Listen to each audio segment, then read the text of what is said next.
Vote গ্রহণে কোন রকম অশান্তি বাধা দান বরদাস্ত করা হবে না। দ্বিতীয় দফার ভোটের আগে কড়া বার্তা দিয়েছে সিইও মনোজ আগরওয়াল। জেলা সফরে কাকদ্বীপে ছিলেন সিইও। বিভিন্ন স্পর্শকাতর এলাকায় ঘুরেছেন তিনি। রাজনৈতিক দলগুলির সঙ্গে বৈঠকও করেছেন। নির্ভয় ভোট দেওয়ার জন্য ভোটারদের উৎসাহিত করতে রাজনৈতিক দলের প্রতিনিধিদের বলেছেন সিইও। ডায়মন্ড হারবারে বাইক বাহিনীর দাপট নিয়েও কড়া বার্তা দিয়েছেন সিইও। তিনি বলেছেন বাইক নিয়ে কোনো মাতব্বরিও বরদাস্ত করা হবে না। সোমবার এরমটা হলে কড়া ব্যবস্থা নেওয়া হবে। আমরা তৎপর আছি, আমরা কোনো যেটা আছে আলাউ করবো না, ভুয়ো ভোট या ভোটে চুরি या হুমকি টুমকি যেটা আছে অল পলিটিক্যাল পার্টিকে বললাম কোঅপারেট করুন।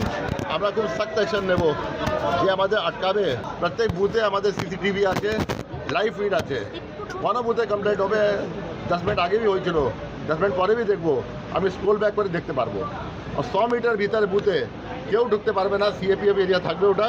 ভোটার কার্ড ছাড়া, ডিএম সার্টিফিকেট ছাড়া, খাবার নিয়ে আছে, জল নিয়ে আছে, কেউ ভিতরে ঢুকতে পারবে না।